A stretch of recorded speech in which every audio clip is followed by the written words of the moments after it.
morning, everybody. Good morning. 90% of us use this every day. What do you think it is? Something we use every day. Toilet paper. 90%? I hope so. Oh, yeah, I guess. I got to think about that for a second. A seatbelt. Oh, that's not high enough. Yeah, I would agree. What I think is fascinating, though, when I think about being a kid, how different things were. Cars were totally built different, not as safe. But we would go on family trips. My grandparents lived 12 hours from our house. So we would, for Christmas and whatever, make very long road trips.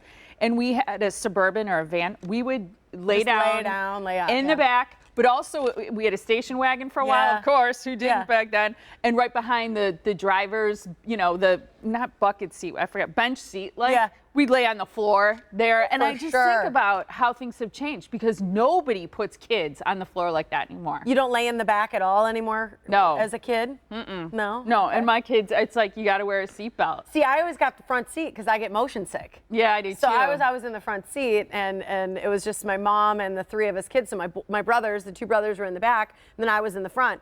And I remember when I was growing up, that's when seatbelts were the big thing. It was like Ronald McDonald came out with the whole Click It campaign and whatever. And so we'd always say, like, buckle up, honey, I love you. Yeah. Like, that's what we'd always say in the car. And so it was like, that was a big thing. So when I was a kid, we did wear the seatbelts. Yeah, it became really big, I feel like, when I was in high school. But it didn't matter, per se, if you did or not. We weren't in trouble by anyone. There wasn't as much information, wasn't required like it is today, That's interesting. Oh, how the times have changed. All right. Yeah, that's interesting. Another thing that you may be doing wrong, not just not wearing your seatbelt, but according to PETA, you may be walking your dog wrong. Oh.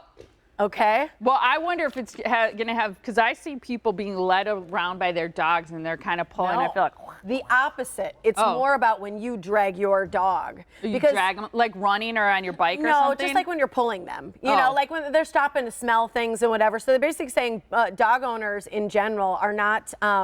They're basically walking their dog wrong because the dogs, this is their time to like check out the internet and read the newspaper, as they say. That's what they're doing. That's funny. When they're smelling everything around on the ground. And so dog owners who are basically not letting them have a chance to do that and they're sort of pulling them along while they're sniffing things, they say that they're sort of stopping their moment outside and they're walking them incorrectly. I love that. Yeah, that's their chance to read the internet and the newspaper. It's their chance to get caught up on the scoop. Yeah, they said that's what's going on around town. That's their internet, so allow them to just browse. That's their water cooler chat. Yeah, let them browse. Real quick, European Parliament has voted yes to making it so that Androids, iPhones, all devices have the same charger. Amen. Thank you. Just please be a lightning pin. Thank you, UK. Thank you, Parliament.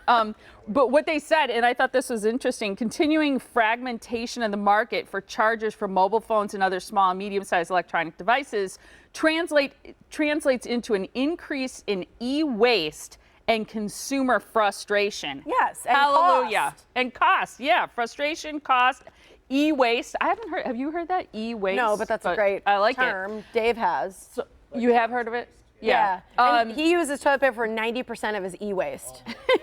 90%. Way to bring it back. Thanks. That's a good comedian for you. Thank you very much. I'll be here all day. Our sound off on Facebook today. In your house, because it's always my kids. Who is always stealing your charger? Is there somebody in your household? Give them an Android, they'll never steal your charger. Who is a charger thief? We want to hear about it. Go there and let us know what you think. All right.